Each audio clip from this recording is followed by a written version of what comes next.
Welcome back, everyone. I'm Nadia Holtz from sportsbookreview.com, and with me today is SBR consultant Matt Jordan. Hey, Matt, how you doing? I'm good, thank you. Good.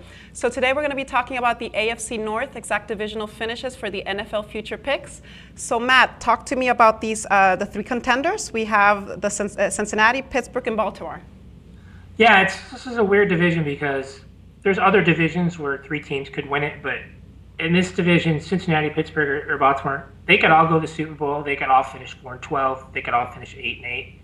It's really hard to tell. I don't think there's any other division that has three, contenders like that. Mm-hmm. The Bengals won it last year. I think they have to be the clear favorites. They are priced at plus 180 to finish first. They have the best skill position talent with Andy Dalton, receiver A.J. Green, the best receiver not named Calvin Johnson, and Giovanni Bernard, the running back.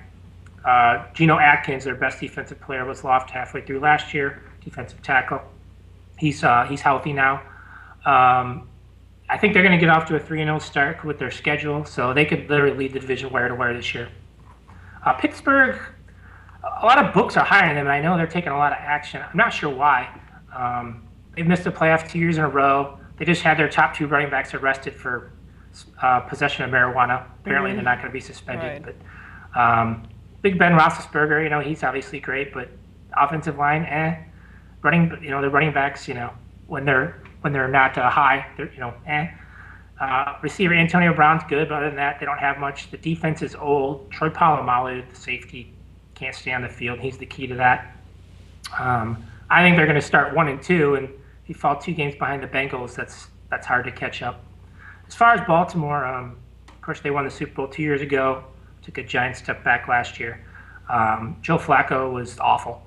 I think he'll be better. I think he just kind of got fat, not literally, but just he got his money and he kind of got comfortable. Running back Ray Rice also took a huge step back last year. He suspended the first 2 games, so that could be a problem, but at least they're both at home. But they're both against the division rivals, Bengals and Steelers, so they can't lose both those. The defense should be fine. And the offense did add Steve Smith from Carolina, so I think the Ravens will be a lot better than last year's 8-8 record, which was the first time they missed the playoffs under coach John Harbaugh. And then finally, you bring up the rear, it's Cleveland. I mean, there's no doubt in my mind they're going to finish last. Johnny Manziel will not start week 1. I think if anyone's watched him in the preseason, that was the right call. Brian Hoyer might last 4 or 5 games. The Browns might win 4 games, maybe get the #1 pick next year. It's just, when's NBA season in Cleveland? That's all that matters. Okay, so you think it's going to be Cincinnati first, then the Ravens, Steelers, and the Browns, right? Correct. Okay, excellent. So there you have Matt's pick. Thank you very much, Matt. And for sportsbookreview.com, this is Nadia Holtz.